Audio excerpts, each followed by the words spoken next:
Kali ini kita akan menyelami sesuatu yang sangat dekat dengan kehidupan sehari-hari di kamar kita.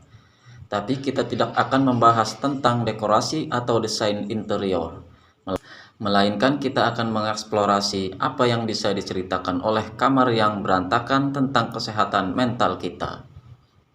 Ternyata kekacauan di kamar kita, tapi bisa jadi cerminan dari apa yang terjadi di dalam pikiran kita. Jadi, jika kamar Anda sering berantakan, video ini mungkin akan memberikan wawasan yang menarik untuk Anda. Mari kita mulai.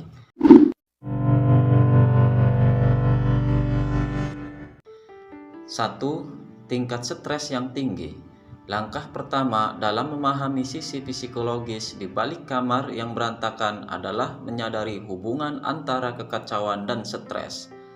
Menurut penelitian, keadaan lingkungan kita secara langsung mempengaruhi cara kita merasa dan berpikir saat Anda melihat kamar yang penuh dengan pakaian yang belum dilipat, dokumen yang berserakan, dan barang-barang yang tidak tertata. Ini tidak hanya membuat ruangan terlihat tidak menyenangkan, tetapi juga bisa meningkatkan kadar kortisol, hormon stres di dalam tubuh kita. Bayangkan, kembali ke kamar Anda setelah hari yang panjang dan melelahkan, dan yang Anda lihat adalah kekacauan. Ini tidak memberikan ruang atau kesempatan untuk relaksasi atau pemulihan mental. Sebaliknya, kekacauan itu berfungsi sebagai pengingat konstan tentang tugas-tugas yang belum selesai, yang menambah berat mental yang mungkin sudah Anda rasakan. Stres yang berkelanjutan ini, yang diperparah oleh lingkungan yang kacau, dapat mengarah pada kelelahan emosional dan fisik. Ini karena tubuh kita keadaan siaga terus-menerus, yang membuat kita sulit untuk rileks dan memulihkan energi. Jadi, jika Anda sering merasa stres atau kelelahan dan kamar Anda sering berantakan, mungkin sudah saatnya untuk mempertimbangkan pembersihan sebagai langkah awal untuk mengurangi stres dalam kehidupan Anda. 2. Kecenderungan menunda-nunda.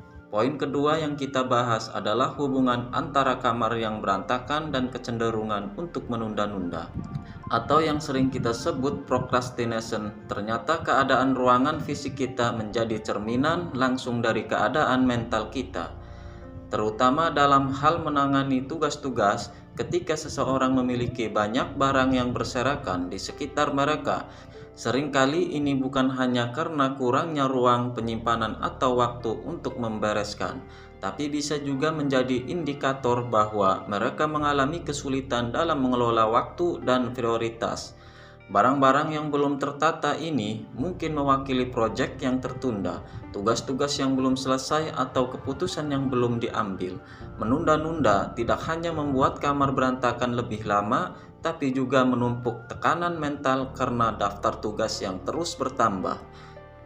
Ketidakmampuan untuk mengambil tindakan dan membuat keputusan dapat menciptakan lingkaran setan di mana menunda menjadi semakin mudah dan kebiasaan ini menjadi semakin sulit untuk dipecahkan. Jika Anda menemukan bahwa kamar Anda sering berantakan dan Anda sering menunda-nunda, cobalah untuk mengambil langkah kecil. Mulailah dengan membereskan satu sudut kamar atau atur ulang satu laci. Tindakan kecil ini bisa membantu membangun momentum dan mengurangi kebiasaan menunda-nunda aspek lain dari hidup Anda. 3. Depresi dan masalah lainnya. Poin ketiga yang kita bahas adalah hubungan antara kamar yang berantakan dan masalah kesehatan mental yang lebih serius seperti depresi. Tidak jarang kamar yang berantakan menjadi salah satu tanda fisik dari orang yang mungkin mengalami depresi atau kecemasan. Ketika seseorang mengalami depresi, tingkat energi mereka seringkali sangat rendah dan motivasi untuk melakukan tugas-tugas sehari-hari termasuk merapihkan kamar bisa menjadi sangat sulit untuk ditemukan. Depresi bisa membuat tugas kecil terasa berat dan luar biasa. Ini berarti bahwa bukan hanya kamar yang terlihat berantakan, tetapi keadaan ini juga bisa memperburuk perasaan seseorang tentang diri mereka sendiri dan situasi mereka. Berantakan tidak hanya berarti pakaian yang tidak dilipat atau buku yang tidak tersusun, tetapi juga bisa mencerminkan kekacauan emosional yang sedang dialami.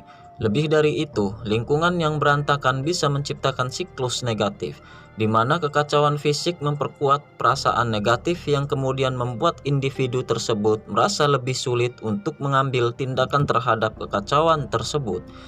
Jika Anda atau orang yang Anda kenal mengalami ini, sangat penting untuk mencari bantuan profesional.